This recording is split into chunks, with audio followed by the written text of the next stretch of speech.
আসসালামু আলাইকুম। বাংলাদেশি ব্লগার আরিব আরিশ। আলহামদুলিল্লাহ আমি ভালো আছি। আপনারা কেমন আছেন? আশা করি যে যেখানে আছেন ভালোই আছেন, সুস্থ আছেন। তো এটা হচ্ছে গত পরশু দিনের ভিডিও। এটা হচ্ছে আমার পাকঘরের ভিউ সকালবেলার। আমার হেল্পিং হ্যান্ড যিনি উনি গত 3 দিন ধরে আসতেছে না।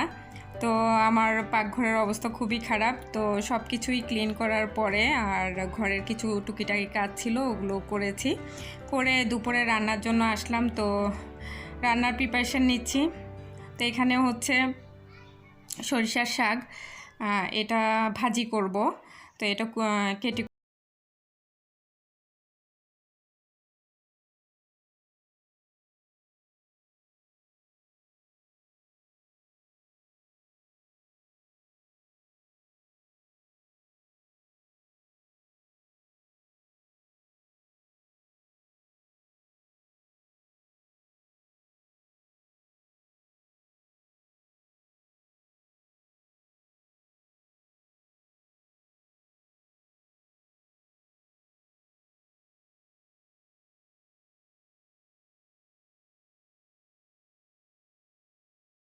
পরপরই খাওয়া হয়। এই তো তো আমি দুপুরের আয়োজনে করেছিলাম সরিষা শাক ভাজি, মাশরুম ভুনা আর হচ্ছে কই মাছ ভুনা। তো মাশরুমের রেসিপিটা তো বললাম প্রিভিয়াস ভিডিওতে আছে, দেখে নেবেন। আর হচ্ছে এই তো দুপুরের, আর যেহেতু আমার হেল্পিং হ্যান্ড আসে নাই, আমার তো একটু অসুবিধাই হচ্ছে। আর এই ভুক্তভোগী কারা একটু কমেন্টস করে জানাবেন তো। আসলে নিজে একভাবে কাজ করলে ওটা একরকম, কাজগুলো আর পড়ে থাকে না। আর সাহায্য করার মতো যদি কেউ থাকে, কাজগুলো আসলে ওনার আশা ধরে রেখে দেই যে না, আসবে আসবে, না হলে আসলে কাজগুলো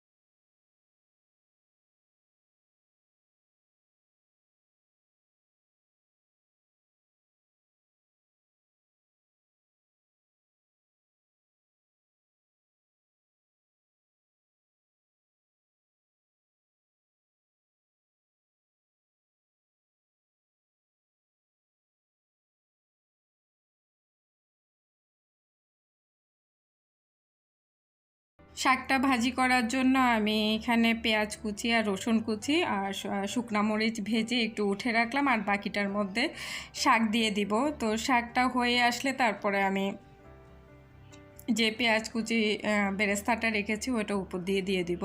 তো এই শাকটা একটু ভাজি করার পর একটু তেতো টাইপের হয়, একটু তিতা হয় আর কি খেতে। তারপরও গরম ভাতের সাথে খুবই ভালো লাগে গরম গরম। তো আপনারা ট্রাই করে দেখবেন। সরিষা শাকটা আসলে শরীরের জন্য তো ভালো। তো আপনারা যারা পছন্দ করেন তারা খেতে পারেন আপনারা।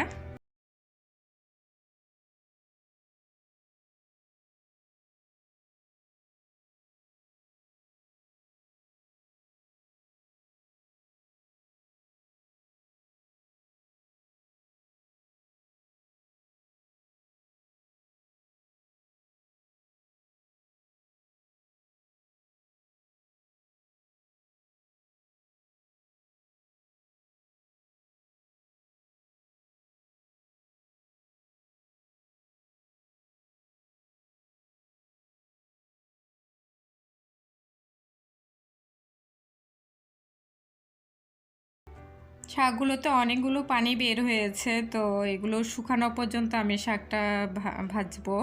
তো একদম ভাজা ভাজা করে নামিয়ে ফেলবো। তো এরপরে শাক হয়ে গেলে আমি এরপরে কই মাছগুলো একটু হালকা ভেজে নিব, তারপরে ভুনা করবো আর কি। আর এগুলো হচ্ছে দেশি কই মাছ, ওই দিন তো আপনাদেরকে দেখালাম।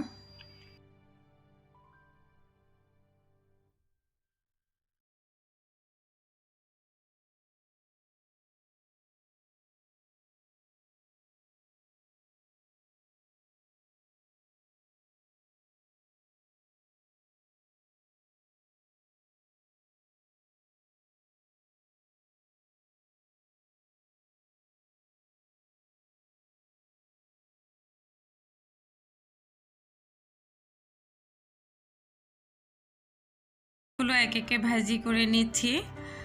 তো এইভাবেই ভুনা করলেই কই মাছটা ভালো লাগে। তো অনেকে আবার এমনি ভুনা করতে পারে পেঁয়াজ বেশি করে দিয়ে।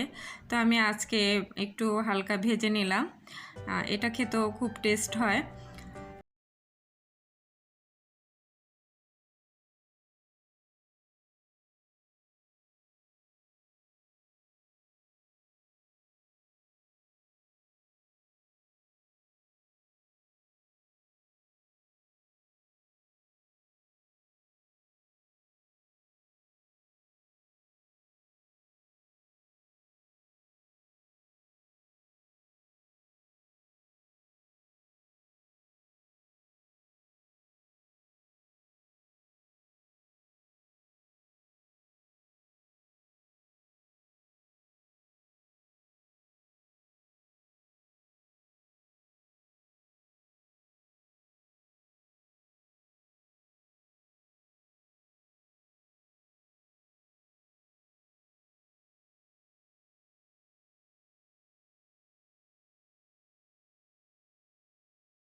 আমার তরকারিটা হবে আর কি।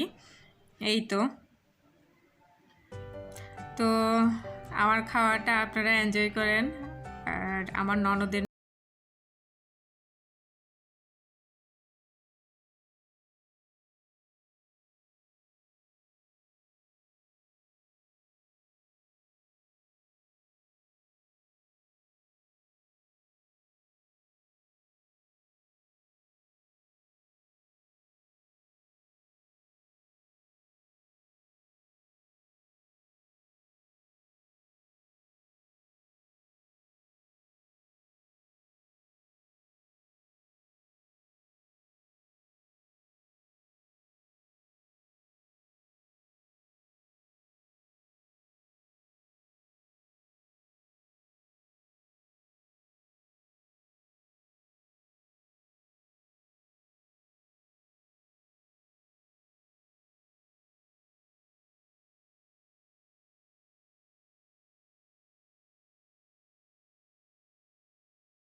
সকালবেলা তো সকালবেলা মানে গতকালকের এটা ভিডিও।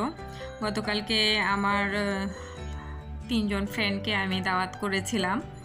তো ও এসে আমার আরেকটা ফ্রেন্ড এসে ও চাটা তৈরি করলো, বলে যে আচ্ছা তুই তো রান্না টান্না করলি, চা বানাই খাওয়াই। তো দুজন মিলে আমাকে চাটা বানিয়ে খাওয়ালো। তো আমরা চাটা এনজয়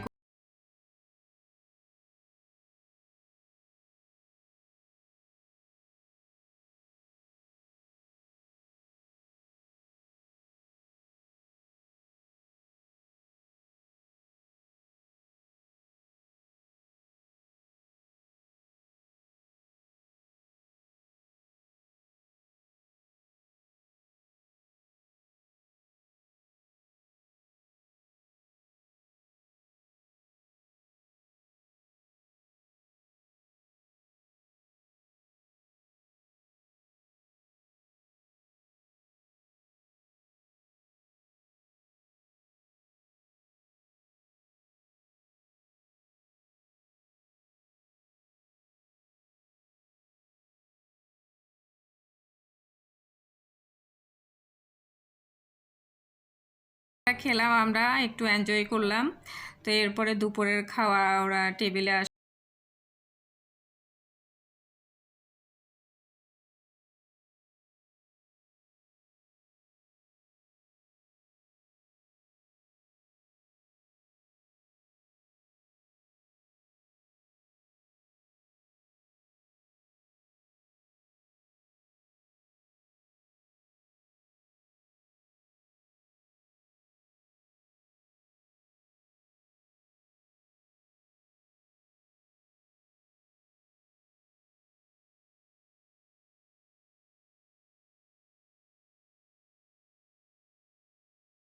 নিয়ে তো বলতেছে যে একটু ভিডিও করবে, তো অল্প করে ভাত নিয়েছিল আর সবগুলো তরকারি থেকে একটু একটু করে নিয়েছে। তো তো আমার একটা ফ্রেন্ড 6 পিসের একটা গ্লাস সেট এনেছিল। তো মিরাকেলভাবে একটা ঘটনা ঘটেছে, তো কালারফুল ছিল গ্লাসগুলো। তো আমরা যে পোশাক পরেছিলাম বাসার মধ্যে, ওরা যেগুলো পরে এসেছিল ওদের প্রত্যেকটার সাথেই গ্লাসের কালারগুলো মিলে গিয়েছিল। তো আপনারা ভিডিওতে দেখলে বুঝতে পারবেন, আমি পিঙ্ক কালারের জামা পরেছিলাম, আমার সাথে পিঙ্ক কালারের গ্লাস মিলে গেছে। তো আমার ওর 3 ফ্রেন্ডেই একজনে অরেঞ্জ কালার পরেছিল, একজনে ব্লু পরেছিল, আর আরেকজনে পার্পেল কালারের পরেছিল। তো মিরাকেলভাবেই গ্লাসগুলো আসলে কালার ম্যাচ হয়ে গেছিলো। তো আমরা দেখে আমরা বলতেছি যে ছবি তুলি একটু। তো আমরা 4 জনে মিলে ছবিটা তুললাম, এই ছোটোবেলার মতো আর কি। ছোটোবেলা, এই বয়সে ছোটোবেলা সেই নস্টালজিক হয়ে যাওয়া আর কি। তো আচ্ছা যাই হোক, তো এখানে বাচ্চাদের জন্য আমার আরেকটা ফ্রেন্ড কেক নিয়ে এসেছিলো, তো ওরা কেটে কুটে এটা খেয়েছে। তো ওরা আর বিকেলে ভারী কোনো নাস্তা করেনি, শুধু চা খেয়েছে। তো দিন শেষে তো সবাই যার যার বাসায় যেতে হয়, যেহেতু ওদের ঘর সংসার আছে, বাচ্চা আছে, যেতে তো হবেই। তো আলহামদুলিল্লাহ আমরা খুব এনজয় করেছিলাম। আমাদের জন্য সবার জন্য দোয়া করবেন আপনারা সবাই। আশা করি আজকের ব্লগটা আপনাদের কাছে ভালো লাগবে। যদি ভালো লাগে তাহলে আমার চ্যানেলটি সাবস্ক্রাইব করবেন, সাথে থাকা বেল আইকনটি প্রেস করে দিবেন, যাতে করে আমার ভিডিওগুলো আপনাদের কাছে নোটিফিকেশান হিসেবে চলে যায় এবং আপনারা দেখতে পারেন। তো আজকে এই পর্যন্তই, আল্লাহ হাফেজ।